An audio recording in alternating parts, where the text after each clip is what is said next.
નમસ્કાર મિત્રો, જય હિન્દ, જય ભારત. મિત્રો યાદ રાખજો, જો તમે જોકરને ચૂંટીને લાવશો તો તેઓ તમને કદી સરકાર સારી નહીં બનાવીને આપે.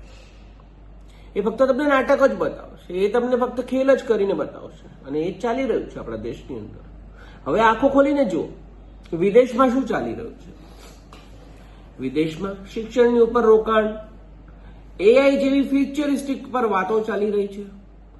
ચીન જેવો દેશ એ એઆઈ રોબોટિક્સની ઉપર એવા રોબોટ્સ બનાવી રહ્યો છે કે એની સેનાની અંદર, એની આગળ જઈને ટીચર, એની આગળ જઈને મજૂરો, એ બધા એઆઈ થી ચાલનારા રોબોટ હશે. એ લોકો શિક્ષણ પર રોકાણ કરી રહ્યા છે, એ લોકો આરોગ્ય પર રોકાણ કરી રહ્યા છે, એ લોકો ટેકનોલોજી પર રોકાણ કરી રહ્યા છે, એ લોકો રોજગાર ઉભા કરી રહ્યા છે. અને આપણા દેશમાં શું ચાલી રહ્યું છે? આપણા દેશની અંદર યુવાનો બેરોજગાર છે, ખેડૂતો દેવામાં છે, મોંઘવારી આસમાને છે, રસ્તા તૂટેલા છે, રોડમાં મોટા ખાડા છે, પાણીમાં ઝેર છે, હવામાં ધુમાડો છે, એક્યુઆઈ લેવલ 400, 500 લેવલ પર ઉપડ્યું છે. અને આટલું બધું હોવા પછી પણ આપણી સરકાર શું કરે છે? જે સવાલ પૂછે છે એને જેલમાં નાખે છે, જે લડે છે એ દેશદ્રોહી છે, જે સત્ય બોલે છે એ દેશનો દુશ્મન છે. અને આજે દેશમાં શું ચાલી રહ્યું છે? આજે દેશમાં એક્ટિવિસ્ટ જે સોનમ વાંગચુક છે એ યુવાનો માટે લડી રહ્યા હતા, એમના ક્ષેત્ર માટે લડી રહ્યા હતા, એ જેલમાં છે. પત્રકારો જેલમાં છે, વિદ્યાર્થીઓ જેલમાં છે, ખેડૂતો જેલમાં છે. અને બાબાઓ, ઢોંગી બાબા, અંધવિશ્વાસી લોકો આજે દેશને ગાઈડ કરી રહ્યા છે, આપણા નેતાઓને ગાઈડ કરી રહ્યા છે. અને મિત્રો, ભાજપે દેશને લોકશાહીથી ભક્તશાહીમાં ફેરવી નાખી છે. વિદેશમાં સરકારો જનતાનો જવાબ આપે છે, અને અહીં સરકાર શું કરે છે? પ્રશ્ન કરનારને ચૂપ કરાવી દે છે.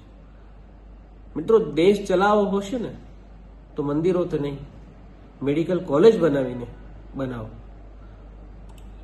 નફરત નહીં, નોકરી આપો. બાબા નહીં, વૈજ્ઞાનિકોને આગળ લાવો. પણ ભાજપને આ બધું નહીં જોઈએ, કારણ કે શિક્ષિત જનતા પ્રશ્ન કરે છે અને ભાજપને પ્રશ્નોથી જ ડર લાગે છે. મિત્રો, આ દેશ બાબાના આશીર્વાદથી નહીં અને ભક્તિનો તાળીઓથી નહીં, ખોખલા પ્રચારોથી પણ નહીં, સંવિધાનથી ચાલે છે. અને હવે છેલ્લે સવાલ સાંભળજો મિત્રો, અમેરિકા ગ્રીનલેન્ડ પર વાત કરી રહ્યો છે, ક્લાઇમેટ ચેન્જ પર વાત કરી રહ્યો છે, ભવિષ્યના આવનારી ચેલેન્જીસની વાત કરી રહ્યો છે. આપણા દેશની અંદર શાની વાત ચાલી રહી છે? આપણા દેશની અંદર આપણો નેતા ડમરું વગાડી રહ્યો છે. ડમરું વગાડી રહ્યો છે, ને એ ડમરું વગાડવા માટે 100 કરોડ રૂપિયાનો ખર્ચો કરી દેવામાં આવે છે. અલગ અલગ જિલ્લામાંથી બસો ભરી ભરીને લોકોને બોલાવવામાં આવે છે. અને આવા તાઇફા કરવા માટે નેતાજીને એમની પાસે પૈસા મળે છે, 100 કરોડ, 500 કરોડ, 200 કરોડ, 1000 કરોડ.